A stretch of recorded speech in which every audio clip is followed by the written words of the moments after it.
Once upon a time, there was a king named Sultan Farouk who ruled over a very large and lush green country. The Sultan had only one daughter named Princess Zoya.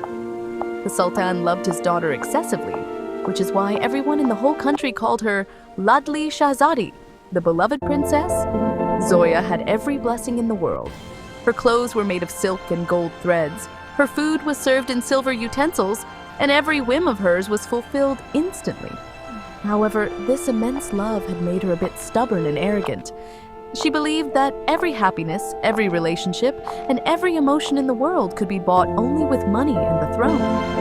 One day, in the royal court where great ministers and wealthy people were present, the Sultan asked Zoya a question.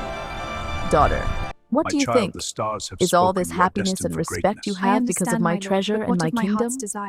Zoya lifted her neck with great pride and replied, Witness "Of course, the power Father. I command. If you didn't have this wealth and status, This how would I palace get is a this love and testament to our pampering? endless Everything is just prosperity. wealth." Let its light reflect our The Sultan power. felt deep sorrow upon hearing this. He realized that his daughter was completely unaware of the true reality of life and the value of human hard work. He decided that it was necessary to teach Zoya a lesson. At that very moment, the Sultan announced a strict order. "From today, you will live like an ordinary girl in a broken-down house in the farthest corner of the city, until you achieve something on your own through your own hard work. You will not step foot in this palace, nor will anyone help you." Zoya was stunned. She thought it was just a joke, but the Sultan's face was serious. She was given only one pair of old, simple clothes and sent to a house in a narrow and dark alley of the city. There were no servants, no soft bed, and no royal dining table. Initially, Zoya kept crying for many days. She thought someone would surely come to pick her up, but no one came. When hunger troubled her, she understood that crying would not provide food here. She saw that her neighbor was an old woman named Amma B, who made beautiful clay toys and pots and sold them in the market. Zoya gathered courage, went to her and said, "Amma, can you teach me this skill? I am hungry and I want to earn something." Amma B looked at her soft palms, smiled and said, "This is clay work, princess. Hands get dirty and the back breaks. Will you be able to do this hard work?" Zoya said yes with determination. Zoya befriended the clay day and night. In the beginning, she got blisters on her soft hands, and the clay felt like a burden. But slowly, a strange magic appeared in her hands. She would mold the clay in such a way that it seemed to come to life. She made toys that looked completely real, chirping birds, running deer, and statues of smiling children. When she went to the market to sell them for the first time, people became fans of her art. On the first day, she earned a few coins and bought dry bread with them. That bread tasted much more delicious to her than the royal roasted chicken of the palace because it had the scent of her sweat and the peace of her own earning. Time passed, and Zoya's name became famous throughout the city as Miti Ki Jadugarni, the clay magician.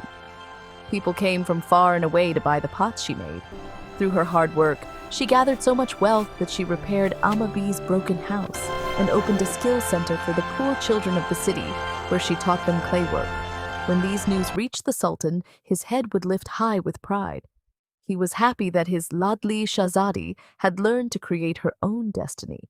Meanwhile, a prince from a neighboring country, Prince Aryan, who was himself a great artist and a man of patient nature, came there in search of this famous artist.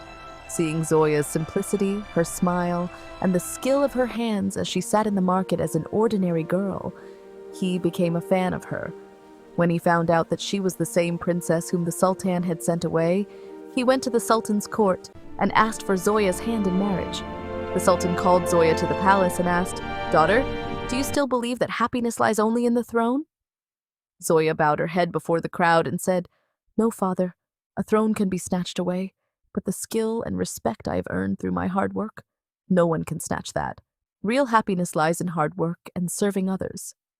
The Sultan married Aryan and Zoya with great pomp and show. Zoya was no longer just a Ladli Shahzadi. She had become a savior and queen Aryan, for her look at our people. king, isn't it beautiful? Even while living Yes, in the Zoya. palace, As beautiful she did as the not leave her sunset. simplicity and always helped the poor. If this story has touched any corner of your heart and made you feel the greatness of hard work for a moment, then please subscribe to appreciate our hard work.